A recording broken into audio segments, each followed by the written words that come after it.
Oh, hey there. Come on in. We're just about to start. Welcome to My Wife the Dietitian, a fun weekly podcast about nutrition and healthy lifestyle. I'm Rob, and together with my wife Sandra, we invite you to join us on this informative and entertaining journey through the complex world of healthy eating. Join us each week as we strive to help you with transforming your overall health and relationship with food through up-to-date, evidence-based nutrition information.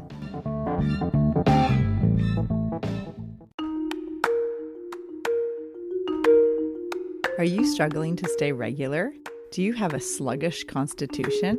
Today we discuss constipation, a dark and embarrassing topic, and we cover all things related to bowels and constipation with dietary and lifestyle strategies to help. If you want to stay regular, stay with us. Welcome to My Wife the Dietitian. Hello, Sandra. Hey, Rob. How's it going? I'm good. How are you? I'm doing well. Good. What are we talking about today? Oh, well, it's a bit of a slow topic. Okay. Constipation. Oh, that's like a non-event. Yeah, right. Oh. Sometimes.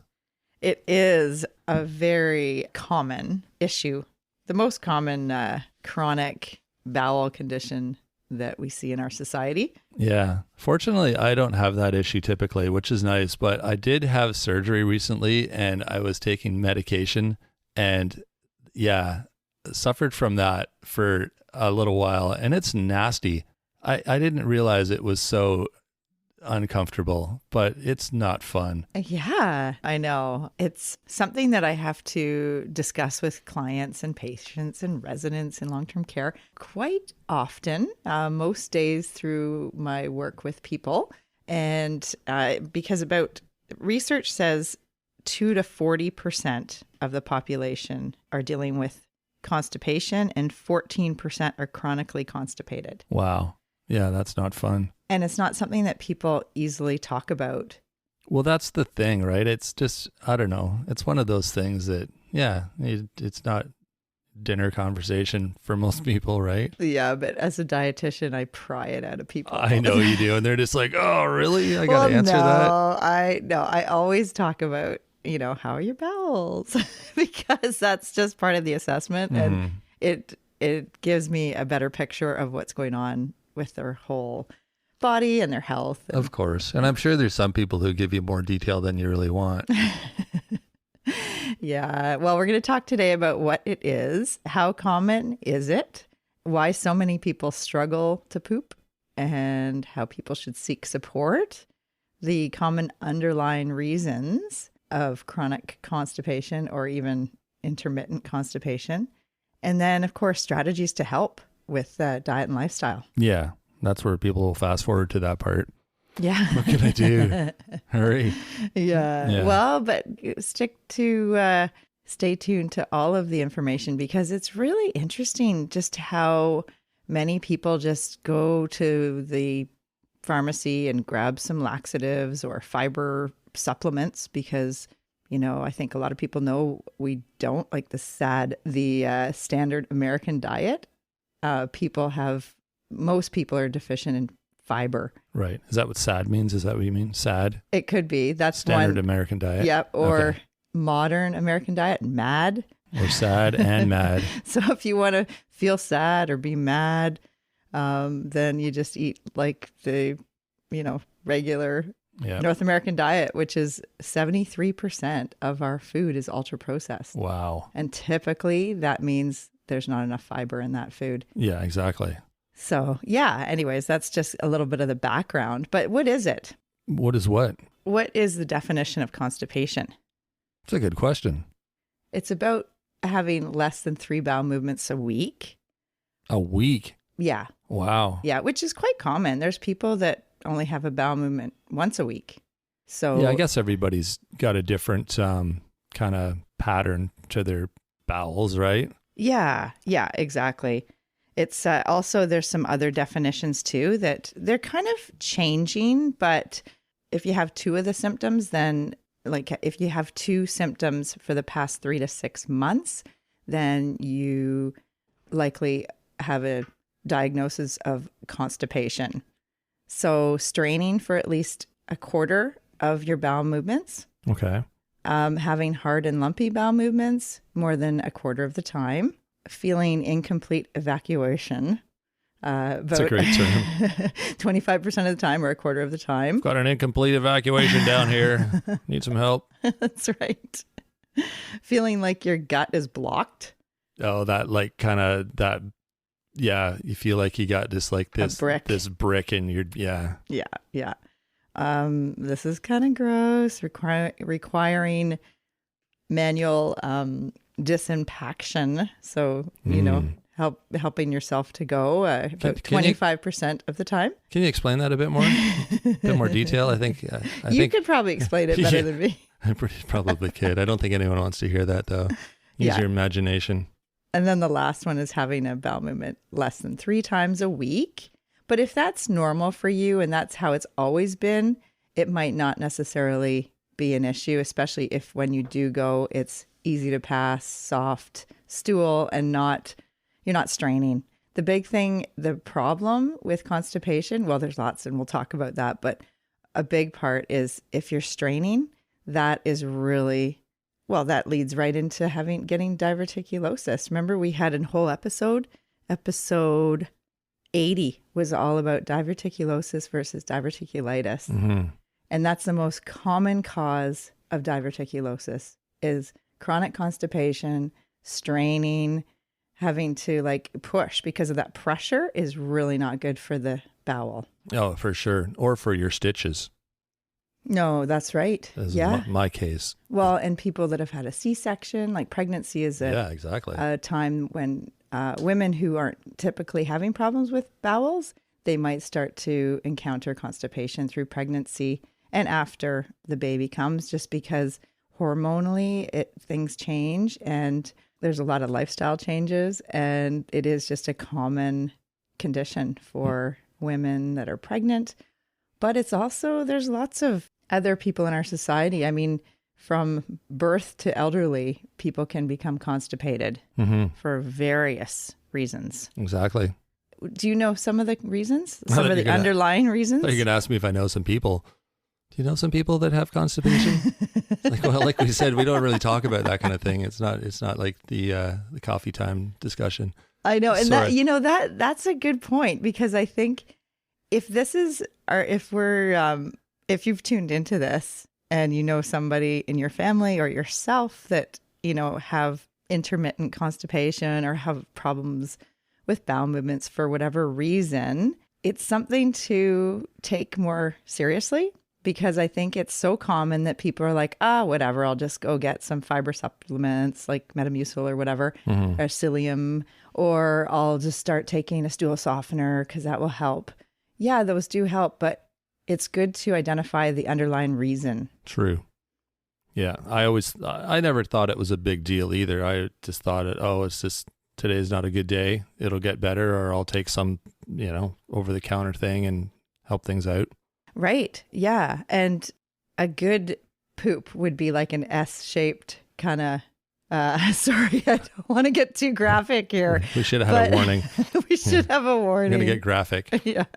So not straining and having a good, healthy, bulky, soft stool. So they have the Bristol stool chart. And this is something we use in clinical practice with people. And I work with people undergoing cancer treatment. Plus I work in long-term care and with clients just trying to get healthier with their lifestyle and diet.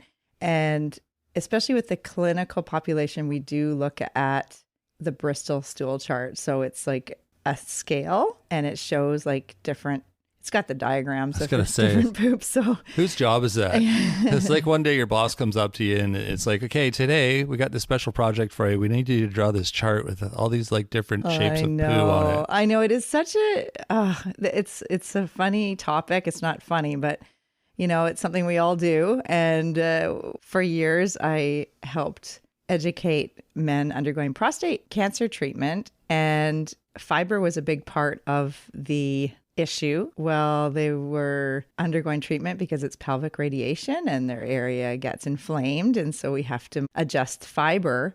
And so we started doing research with men who were interested in helping out the cause of figuring out if fiber does affect bowel movements. And so it was it is a topic that's difficult, but, once you get talking about it, it's like, then people, you get a lot of information, almost too much, but Yeah. it's helpful. I mean, because it really directly relates to, are you absorbing enough nutrition, or, how long is that, how long is the stool sitting in there? Because we know that the longer these toxins, almost like this stool has a lot of.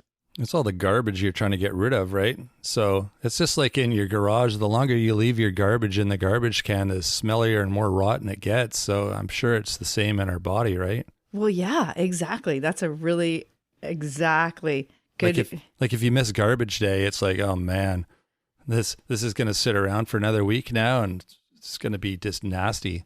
That's right. Yeah. And we know that if it sits around, the longer it sits in the colon, the more likely the cells are in contact with that garbage, and it has more likelihood of, over time, developing colon cancer. So that's a big one, right?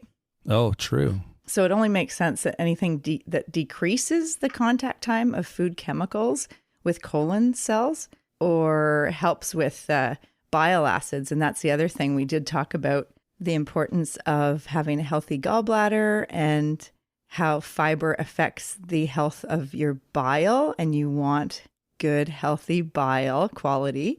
So this all helps with reducing the risk of colon cancer, which is one of the number one causes of cancer in our North American population. Right. So the GI tract might be called a foodway, somewhat resembling a city freeway in place of cars. The foodway transports what you swallow in one direction from the main entrance, the mouth, toward the end, the anus. Along the way, there are exits and entrances. The nutrients from a meal can exit the foodway and travel to cells throughout the body and brain.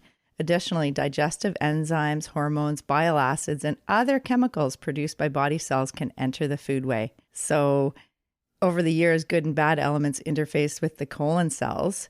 And how many decades does it take to chip away key genes in one colon cells?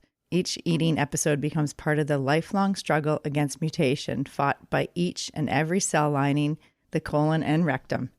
Of course, diet is especially important for those with hereditary predisposition to colon cancer. Well, there you go. So why do you think so many people struggle to poop and have constipation? Well, I mean, I know for myself, it's completely diet related. It's not completely diet related, but it's definitely related to what you're eating or not eating.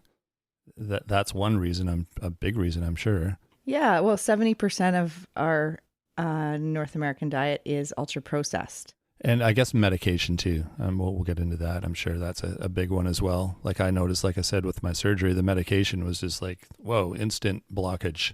Right. So obviously there's other medications, I'm sure, that have that same effect. Yeah, like anything with codeine or narcotics, it actually reduces, it almost numbs the peristalsis in the bowel. So then you're not, it's not pushing it through. So that definitely can affect bowel movements. So medication or supplements can, like iron supplements, sometimes calcium supplements for people, can affect bowels. Oh, is that right? Yeah. And other medications, and also just sedentaryism. Mm-hmm. Yeah. Well, if you're not moving, maybe explain how, because you explained this to me and I didn't quite understand that, how the whole system moves and the peristalsis and everything. Because when you are constipated, you can kind of press on your belly and kind of twist and turn and sort of mimic what your muscles down there are supposed to do in order for you to be able to go, right? Yeah, exactly. And I think if young parents that have kids that are like toilet training and learning how to go on their own, and that sometimes that can be an issue for the family, with the kid, deciding not to go when the parent wants them to go, or, that issue. And just massaging the belly can help with just moving, helping the peristalsis along. But just anything that moves your body. So walking and hiking and yoga and different, exercise is really important. And a lot of us do not get enough exercise. We know that our lifestyle is quite sedentary, sitting in cars, sitting in office, at the desk, and different reasons that we're not moving enough. So that can really contribute to our bowel habits and constipation. Another big one, and I think you know this, is inadequate fluid. Yeah, exactly. So when you said, oh yeah, it feels like a brick, well, you think of how do you make cement? And this is always a example I talk about with people is like, you think you get the cement, the powder in a wheelbarrow, and you're adding water, like from the hose to it. Yeah. And as you're stirring it, and if there's not enough water, it turns to cement. Well, that's the same. That's the same thing. That's kind of the mechanism that's happening with the stool and the bowel, and with fiber, especially soluble fiber. So that's the fiber that when you put water with it, like in oatmeal, for instance, it gels, it bulks, it expands, and it actually makes a bulkier stool, but it slows the transit of the stool. Right. But that type of fiber is really good for helping with your blood sugar control. It helps with reducing the cholesterol in your blood. And it also helps to reduce some of the having too much estrogen. For women, it can help reduce the risk of breast cancer. So fiber is a really key part too. So fiber and fluid. And the insoluble fiber is a fiber it's the indigestible part of the plant. That's all fiber. That's like the roughage, is that? Exactly. Yeah, okay. The insoluble is like, say if you peeled an apple and you put that peel in a cup of water, what would happen to it? Nothing. Yeah, it just sits there. Yeah. It's insoluble. It's not taking up the water. But if you put oats in water, what happens? Right, they expand. Yeah. Yeah. So that's the soluble. Okay. So most whole plant foods, like minimally processed foods, have both, have the combination of soluble and insoluble. So if you think of a strawberry, for instance, it has that pectin, which is soluble, and then it also has the seeds. And so seeds are insoluble. Yeah, they always end up at the bottom of your smoothie. No matter, you could leave your blender on for an hour and it would still be, those seeds would still be there. Well, yeah. And that's what, when birds eat different berries, and it goes right through them. And the same with humans. Yeah. So when we eat seeds and skins, it's really good for roughage and the bulk to help with our stool and reducing the transit time. So basically, we talked about the highway, and we don't want it to go through too fast, because then you might be malabsorbing. It might be like diarrhea type bowel movements, but we don't want our stool to be sitting there too long, because that increases the contact in the cells. And it's really, like you said, it's garbage. We don't want our cells to be absorbing the toxins that are sitting in there if they're sitting there for too long. Yeah. And it's interesting because a lot of the heavy meat type diets, like people that eat a lot of meats, like the paleo or the keto, that is one of the big issues I see is constipation, because it's just hard to get enough fiber in a heavy meat diet. Yeah, exactly. So, and then you also have more exposure to those saturated fatty acids that are in the meat.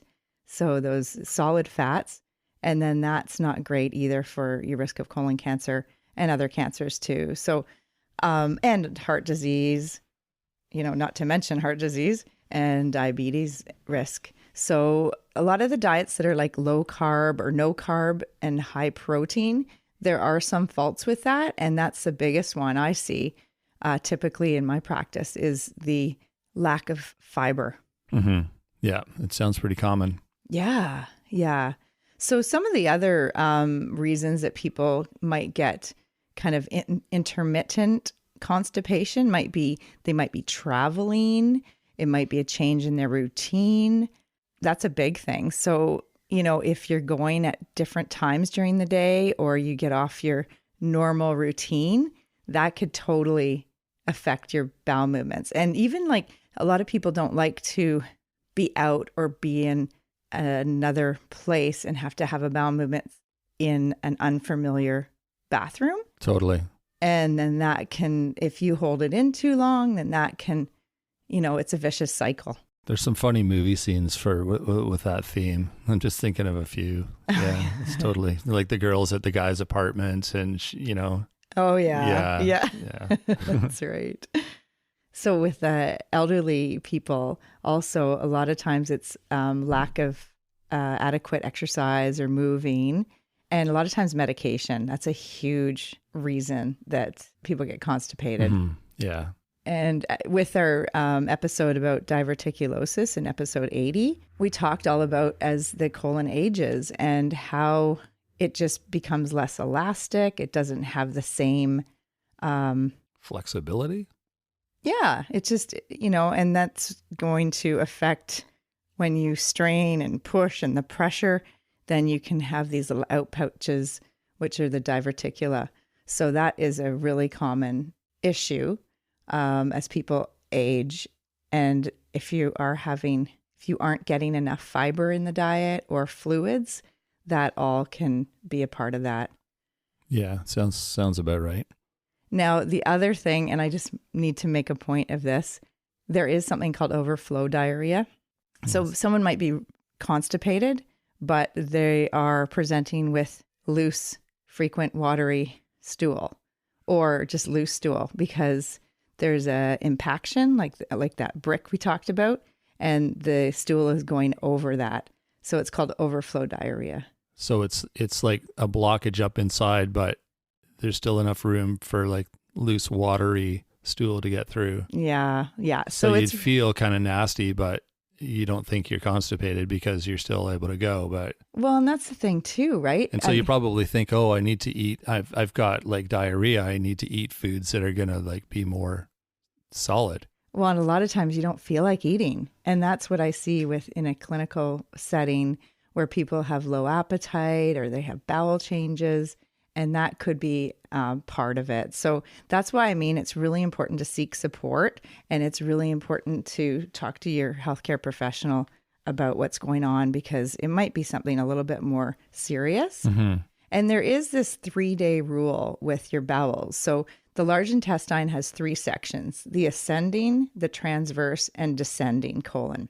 And so when you have a bowel movement, you usually empty the last section only.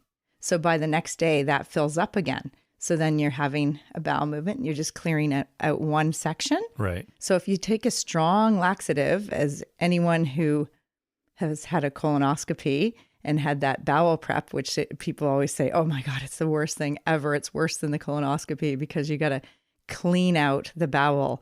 And they give you the medication for that, the laxatives. So it may cause your entire large intestine, all 3 sections, to be emptied. And then it can take up to 3 days before this large intestine is full again. So if you get impatient after the 2nd day and you're like, oh, I don't have a bowel movement. Oh, I'm really frustrated. This is worrisome. And then you end up taking a laxative, a tablet, a powder, or a liquid, then it's a vicious cycle. Then you're emptying your bowel again. True. Give it time and to work and refill again. It takes time just for things to get back to usual. Right. Yeah. You want that kind of regular cycle, ideally, right? It's kind of nice when it can be predictable and you sort of know. And yeah, absolutely.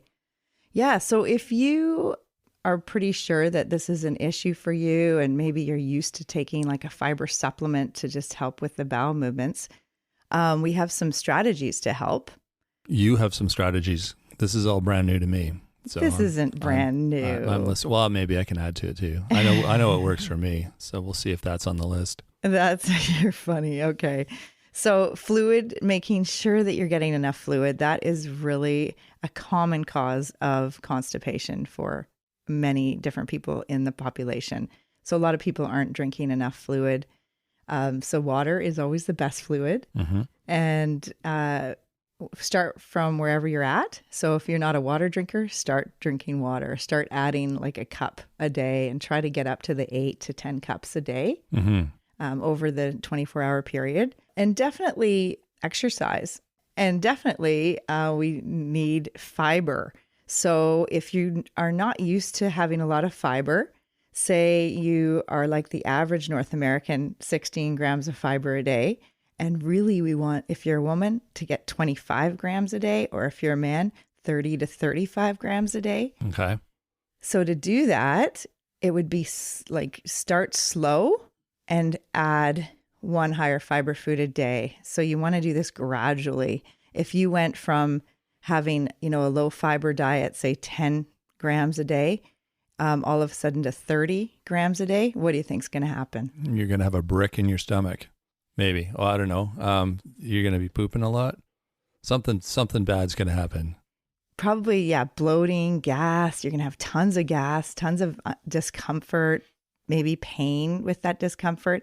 And yeah, your bowel movements will probably change, and then you'll get frustrated and you'll be like, screw it. I'm not having the fiber anymore. I'm just going to go back to, my regular diet, which is the standard American diet. The burger and fries. Yeah. So, and that's the thing, like you think of that type of food, say if you go and have a burger and fries, like you said, where's the fiber?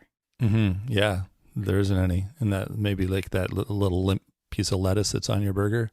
Not really, though. Most places don't have a whole wheat bun. No. And there's only fiber in plant foods. You're not getting fiber from animal products. There's no fiber in meat, chicken, fish, eggs, dairy. No fiber in those things. Fiber only comes from plant foods. Mm-hmm.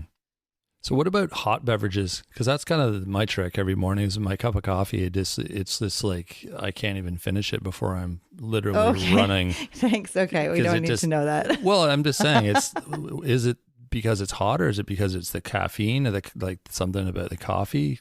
Because I don't get quite the same if it's tea. Right. Yeah. No, it's both. It's the hot beverage and it's the caffeine. So the caffeine's a stimulant. It can be a bowel stimulant. And also warm beverages, hot beverages can help increase the peristalsis and stimulate that bowel. Oh, there you go. So a lot of people do that in the morning, and that's if that works for you, keep doing it. Well, it totally does. And if I miss my cup of coffee, then yeah, I miss my little run to the bathroom too. Okay. Okay. So we did talk about episode 17, fiber. What's the scoop poop? And that was really good on ways to increase your fiber. So what are some standard foods that have lots of fiber? Well, all your fruits and vegetables. Okay, but let's get specific. What, like, you mean like leafy greens and peppers and apples and corn, and is that what you mean? Yeah, for sure. Prunes is a big one. So prunes and dates and figs. Or you're looking for ones that kind of promote that more than others? Yeah, they actually have like the fiber plus they have this laxative effect. Right. So those are great to include if you can. Kiwis are really super high in fiber because they have all those seeds. Mm-hmm. And even if you eat the skin, then you're getting a little bit more fiber. A lot of people don't eat the skin, and that's fine, but it's still high in fiber. The meat of the kiwi. Avocado is really good. It's really great to have phytofats, so plant foods with these fats. And we've talked about these a lot of times in some of the other episodes. I think episode 10, we talked about superfoods, which are more like not the marketed superfoods, like, cure-alls for everything. It's more about like grandma's garden and where you get the superfoods in that. Yeah, like real food. Real food, yeah. And so, as you said, vegetables and fruits, a lot of the ones with seeds and skins are going to have more fiber and really good, be good for your bowel health. And seeds. So chia pudding is a great way to kind of, if you're used to Metamucil, then that would be an alternative that you can try. So you just take 2 tablespoons of the chia seeds, put it into a mason jar, and then add water just to cover the seeds, and then shake it up, put it in the fridge, and in the morning, it'll be chia pudding. I'm saying in quotes because it's basically chia in water, and then you can add that to your oatmeal or your cereal. It solidifies a bit though, right? It gets like a gelatiny kind exactly. Yeah. That's the soluble fiber. That's why you call it pudding. Yeah. And it's soluble. So it has the same action as like the Metamucil, for instance. Right. Or benefiber, that psyllium kind of fiber that people buy in bulk to basically supplement their fiber. But you can use food, like food first, and you're getting some benefits from that food. Not just the fiber, but those omega-3. Like there's really good fats in the chia seeds and hemp hearts and ground flax seeds. You get so many other B vitamins and vitamin C and some of those fruits that have lots of fiber, and the vegetables. What are some vegetables that are high in fiber? You mentioned the green leafy vegetables. So that gives your body some roughage. Aren't all vegetables high in fiber? Yeah, most of them are pretty good. Yeah. They do have varying amounts, but I think the key with vegetables and fruits is variety. So if you're using, sometimes and then other times, it's good to change it up and not always have the same thing over and over again. Berries are really high in fiber. Do you know why? I'm just thinking of what bears eat. Yeah. Because if you've ever gone for a walk in the woods where there's bears around, you can see that they have a pretty regular bowel system. And you can see you mean the bear scat? Yeah. You can see what they eat. And there's lots of berries and plant foods, and, it's pretty, it works. Yeah. The berries, like you remember we talked about berries in the Mind diet. It's part of the Mediterranean diet. Well, yeah, they eat fish too, right? Bears eat fish. Yeah, exactly. There's no fiber in fish, just so that we're not confusing anyone. Yeah, I was just thinking of the Mediterranean diet because that has fish in it. So. Yeah, and beans. So legumes and lentils and chickpeas, they all have really good fiber and gives you some good plant-based proteins. And it's mostly soluble fiber. So if you're not used to eating beans and legumes and you get gas, well, we talked all about easy bean ideas in Nutrition Nuggets 51, but it is one of those things that the more your body gets used to it, the more you can tolerate the different beans. And I think we love to highlight the message to try to eat beans 4 times a week if you can. Yeah. And remember the water thing too, when you're including more fiber in your diet, the importance, like Sandra was mentioning before, of needing to complement that with more water. Yeah, exactly. Yeah. And many of these foods that we're talking about, like especially, because they're plant foods, they also give you prebiotics which is the food for the probiotics in the gut. So that's all related, how we've talked about the gut-brain connection and food and mood. And so having these foods that have fiber will help your whole system. And we did an episode with Kelly Springer, episode 84, on carbs and how it helps with blood sugar control. And also, that's where you're finding those prebiotics is through a lot of carbohydrate-rich foods. So if you're not eating carbs for whatever reason, it's probably a good idea to start to include more carbs in your diet, because this will help with your bowel health, with your gut biome, and improve your overall health. Perfect. So 5 ways to boost fiber in your diet this week. We're going to do some strategies to help. Okay, that's a good idea. Oh, and when you're looking at the label, the nutrition facts, look for 2 grams of fiber per serving for a higher fiber food, if it's a food in a package. Okay. Yeah. That's kind of the minimum you want is at least 2 grams of fiber, ideally. Yeah. And that's mostly like when we're talking about, cereals or grains, breads, wraps, bagels, crackers. That kind of thing. Yeah. Yeah. So a lot of snack crackers are 1 gram of fiber or 0 grams of fiber. A lot of them are white flour based and they don't have a ton of fiber. So 2 grams of fiber per serving is a good rule of thumb. Yeah. Okay. Okay. So 5 ways to boost fiber. So one thing that you do every day, the first thing, and I do too. Oh, our oatmeal in the morning with all sorts of nuts and seeds and raisins and fruit and all things in it that are fibrous. Yep. Yeah. So that's the first thing. Add seeds to your cereals. So that could be like the chia seeds, a chia pudding. If you make the chia pudding and then put that in the cereal, you could do ground flaxseed, a tablespoon. You could do a tablespoon of hemp hearts, which are hemp seeds, and also using pumpkin seeds and sunflower seeds and sesame seeds. Yeah. So those would be maybe add to either your cereal, or if you don't like the flavor in your oatmeal, like a sesame, for instance, you could put that on a salad, like sprinkle on a salad or on a stir fry, a cooked meal already made. Yeah. Exactly. So add seeds. Number 2 is add nuts Okay. Yeah. to your snacks. So like trail mix is a good way to, if you do have snacks between your breakfast and lunch or between lunch and dinner, those are a good way to get some phytofats, some plant fats. So get those, improve the balance of your fatty acids, like having more of the good fats and less of the not so great fats. That's our car snack. We usually take a little container and we'll put, nuts and raisins and maybe some chocolate chips to make it fun. And yeah, cashews. just, I love cashews. Just a mix. Yeah. Peanuts. And walnuts, almonds. That's easy. And you can eat it while you're driving. Yeah. Pumpkin seeds, sesame oil. Yeah. All those things. It's just jam it all in a jar and you're good to go. So good. Yeah, totally. Yeah. And then you could also add nuts, like a condiment to salad. So you think of like a spinach salad with a little bit of slivered almonds. Yeah, I always do that. Yeah. Because I like the crunch. Yeah. And also like the Buddha bowl, poke bowl. We did a whole episode on Buddha bowl and grain bowls and poke bowls. And there's a great blog article on that too. And that's part of it, is adding nuts and seeds to your lunch and dinner, your different grain bowls. Absolutely. And one we mentioned just a little while ago was a bean dish. So try to include one bean dish this week.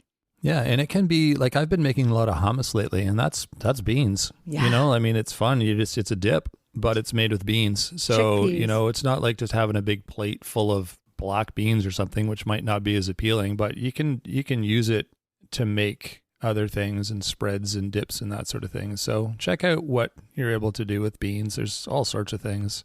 And it helps with a food processor, right? That's how, or blender. Oh, yeah. When you're making hummus. I love the food processor. It's a lot easier to get your hand in there, but a blender would probably do the same thing, I would think. Oh, I've made hummus with a blender. Yeah. No, it's great. And you can also alternate, if you don't have chickpeas, you could use white kidney beans. Yeah, that's what I did the other day, because we didn't have chickpeas, and it was good. It was really good. It was really good. Yeah. And we didn't have tahini. What did you use? Well, I used peanut butter. Yeah. And then I used a bit of sesame oil to give it that sort of sesame taste. And it was really tasty. I actually liked it better than the hummus. The normal one. The normal one, Yeah. This was, I guess, a white bean dip, it would be called maybe, but... Did it have cumin? No, I meant to put some in, because that's kind of one of the real noticeable flavors, I think, in hummus is a bit it's of like cumin. a smoky kind of, I like that. Cumin. Yeah, it's good. Okay, so that's the third thing. So add seeds, add nuts, have a bean dish this week, add a salad to your lunch or dinner. So we have a lot of times for lunch, a salad bar kind of lunch, like just a whole bunch of different items, including the green leafy vegetables. So adding a salad will help with increasing your fiber. Because of the green leafies primarily? Because if that's the case, you can do like I do sometimes and just have a handful of spinach or arugula or any whatever leafy greens in your fridge. Yeah, put it in your smoothie. A lot of people do that. Green smoothie. Eat it, I don't mind the flavor of it, so I'm happy just to have a handful and just eat it as I'm passing the fridge. And you don't have to make a full salad. You're just still getting your leafy greens. And that's a new thing for you. It is. Because you didn't used to... just eat leafy greens like no, I didn't. Plain like that. You would need lots of, different ranch dressing or blue cheese or something to smother that taste. But it's actually, once you start eating these whole minimally processed foods, you actually get a taste for them, and you don't need as much dressing, or you don't need to always have it with sauces and things. Yeah, exactly. All right. And then the fifth one would be, look at what grain products you're eating and make sure you're getting 2 grams of fiber per serving. So if that's your whole sprouted grain bread, or maybe it's a rye crisp or a cracker that's got lots of seeds and grains in it, that will help increase the fiber, because a lot of us have refined white, low fiber grain products like, white bread, bagels, buns, wraps. A lot of what's available, the most common, the cheaper varieties are typically made with all-purpose white flour. So you're not getting the bran of that wheat. And it would be great to get more bran or more whole wheat. So, and be cautious of the marketing with whole grain snack, or whole grain this and whole grain that. It's like a rhyme. Check out what the ingredients is and make sure that like the first ingredient isn't all-purpose white flour or enriched white flour. That's another way they say it. Right? Yeah, it should be a whole and 2 grams of fiber per serving for the label, so that you know that you're getting more fiber. Get used to reading the label, because there's all sorts of information there, and like Sandra said, they'll kind of trick you with how it's worded in the name of the product. So you really have to read the label and look at the nutrition facts to see what's really going on. So just get used to how to do that. We did do an episode on how to read the label. That was way back, like episode 8 or 9 or something like that. So there's some information there on what to look for, and it's good to know how to do that. That's right. We also did an episode on grocery tours and reading labels. So that's a great one to check out. And grocery tour episode 8. So shopping on a budget and looking at food labels. Actually, food labels was episode 9. Food labels 101 we did. Mm-hmm. Yeah. So there's been a few, because it is important to know how to do that. It's a really important part of shopping, really. Yeah, and breakfast is an easy time to get some fiber in the day. So if you are typically just eating 2 eggs, which I hear a lot, I just eat 2 eggs every morning. Eggs are great, but pair them with something. Have something that's got some fiber in it. So because eggs are from an animal, there's no fiber in eggs whatsoever. There's other good things in eggs. We definitely get some good B vitamins and protein. So it helps you keep feeling full, but have some whole grain toast with that, or have oatmeal and then eggs also, like on the side. Or even get some yogurt and some bran buds or some sort of bran flakes or Fiber One, that type of food. And also those seeds we talked about. Those are all good ways to have a good hearty breakfast that gives you a lot of fiber and gives you some bulk to help keep you feeling full through the morning. Yeah. Good tips. And it'll help prevent constipation. Well, that's the whole key, right? Can we quickly touch on what foods maybe to avoid? I remember growing up hearing, like every time I had cheese, which I love cheese, it'd be like, you're gonna be constipated if you eat too much cheese. So I don't know if that's a myth or some truth, but I'm sure there are some foods in general that are going to be more constipating. That's a good thing, because we do, when people are having like diarrhea, we often suggest having bananas, and having cheese might help. It's individual. Sure. So it's based on the person, and look at the whole diet. So if you're eating lots of other fiber-rich foods and you have cheese in your diet, that's great. That's a good source of protein and calcium. So by all means, have a little bit of cheese. It's not going to make a healthy diet bad. Okay, that's good to know. And it actually can give you some, good pleasure with the taste. And it's an alternative, a great snack. For sure. Yeah. Add to your meal. So it's not, if you're having constipation and have an issue with that, and you eat a lot of cheese in your day, like if you're having pizza and grilled cheese sandwiches, and if you notice that you're having lots of cheese, yes, maybe shift to less cheese and having more fiber and fluids that will help with that issue. All right, there you go. But for some people also, dairy can be, like dairy in general, they might not be able to tolerate, and it could cause constipation for some people. It could cause diarrhea and bloating and gas for other people if they're lactose intolerant. So dairy is kind of like another thing that's very individual. It's not across the board.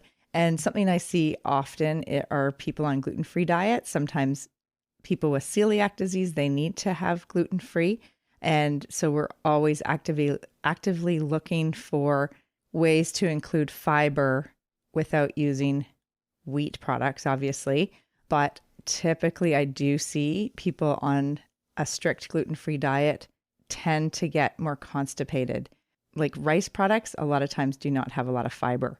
And that's a common alternative to wheat.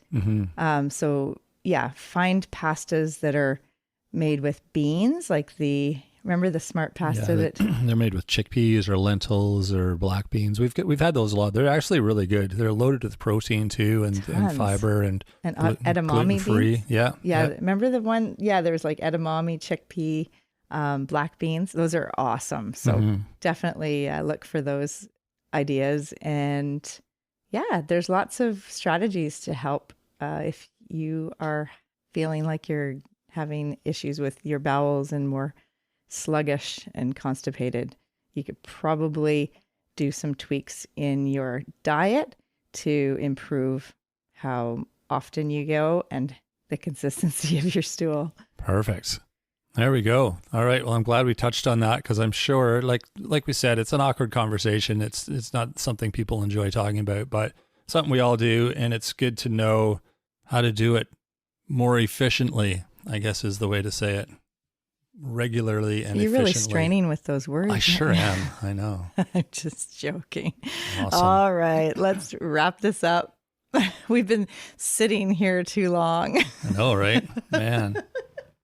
And don't read on the toilet. That's one thing that can really promote issues with bowels and hemorrhoids and stuff, is if you're sitting on the toilet just doing something else while you're waiting for your bowel movement. That's really not a great practice. I hate to mention it, but I just have to because I've heard that a lot, and it's not great. Reader's Digest is going to go out of business now. Or the toilet. What are those bathroom reader books? There's all sorts of, yeah. Yeah, it's a cultural thing, I think, but it's really... Right on. All right. Well, if you want more information on all sorts of things related to health and nutrition, check out our website. It's mywifethedietitian.com. We've started our weekly newsletter too. So if you're interested in receiving that, there's lots of tips in there, weekly updates on what we're doing, a bit of information on what's coming up, that sort of thing. It just keeps you in the loop, and it's kind of one-stop shopping. You just get it delivered to your email once a week, and it's got all sorts of links in there too. So if you'd like to be part of that, you can join the newsletter on the website. There's bottom of every page, I believe there's a button there you can push to join the subscriber list. We're also on Facebook, Instagram, and YouTube. We love hearing your comments there. Wherever you listen to our podcast, we love hearing your comments, getting your ratings and reviews. It's all super helpful to us, and we like to know that we're on the right page and that we're giving you the information that you want. So don't be shy. Let us know what you think. You can email us too. That's another way to communicate with us. It's mywifetherd@gmail.com. Or like I said, in the comments on any of the podcast players you use or on social media, just, reach out, say hi, let us know what you think. And super helpful for us. And we're really happy that you're spending your valuable time with us. We appreciate you. And we know that our listeners are repeat listeners because we kind of have those analytics to look at, and it's great. So please share with one friend or a colleague or a coworker or a family member this week. And that helps to get the information out there for others to enjoy and gain valuable insight too. You got it. Right on. Well, we will be back on Wednesday with Nutrition Nuggets. And until then, have a great week, everyone. Thanks for joining us today on My Wife the Dietitian. If you like what you heard, don't be shy. Leave us a comment or review, and be sure to share our podcast with your friends. If you'd like to hear more, hit that subscribe button. You can also follow us on our social media pages for updates, episode trailers, and other odds and ends. For more info and links on what we discussed on today's episode, check the show notes. We'll be back next week with another informative and fun-filled episode.